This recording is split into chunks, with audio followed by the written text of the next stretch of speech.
Wait, are your Rust functions looking a bit messy with index-based logic like this? Now, you might be asking, why is this a problem? Especially if you're coming from languages like C or C++ where this kind of pattern is pretty standard. Well, this specific code is designed to take an input vector and process it based on its length. It handles vectors with 1 or 2 elements specifically and otherwise returns an error for unsupported lengths. But here's the rub. The meaning of each vector element isn't clear just by looking at the index vec0, vec1. Worse, any simple mistake in indexing, like trying to use vec2 on a 2-element vector, can sail right through the compiler and lead to a nasty runtime panic.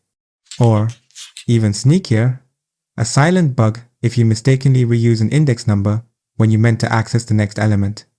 The compiler can't catch that semantic error. In Rust, we have a better way. Instead of direct indexing, leverage slice pattern matching to directly destructure the vector within a match statement. With slice patterns, you define structures that precisely correspond to the data you're working with. The input vector is matched against the correct pattern based on its length, and its elements are bound to those clearly named variables. The main benefits are immense. 1. Semantic clarity, the core fix. By binding the elements to meaningful names like left and right, you completely eliminate reliance on arbitrary confusing index numbers, 0, 1, making the code instantly self-documenting. 2. Compile time guaranteed safety. By matching against explicit patterns like left, right, the compiler verifies the slice must have that exact length. This compile time check guarantees the elements exist, making runtime out-of-bounds access panics impossible for the match case. 3. Compiler catches semantic slip-ups.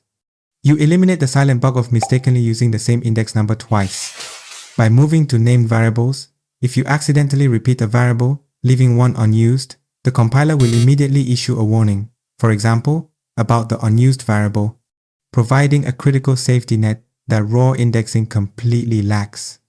Exhaustive completeness. You are forced to handle all possible structural cases.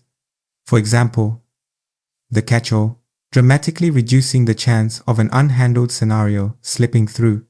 5. Maintainability. Adding, removing, or changing vector cases becomes straightforward and far less error-prone because the expected data structure is clearly visible and enforced by the compiler. For example, if your 3-element slice needs to become 4, say, n, left, mid, right, you change the single pattern line. The compiler then acts as an automated refactoring guide, immediately forcing you to update every usage, preventing the silent, catastrophic logical error of using the wrong index number. But wait, there's more. You can even add additional checks to your patterns using if guards and explore many other advanced features for truly robust code. Check out the video description below for more resources on these advanced techniques. So, next time you instinctively reach for index-based access in Rust, stop. Ask yourself if slice pattern matching could make your code cleaner, safer, and more expressive.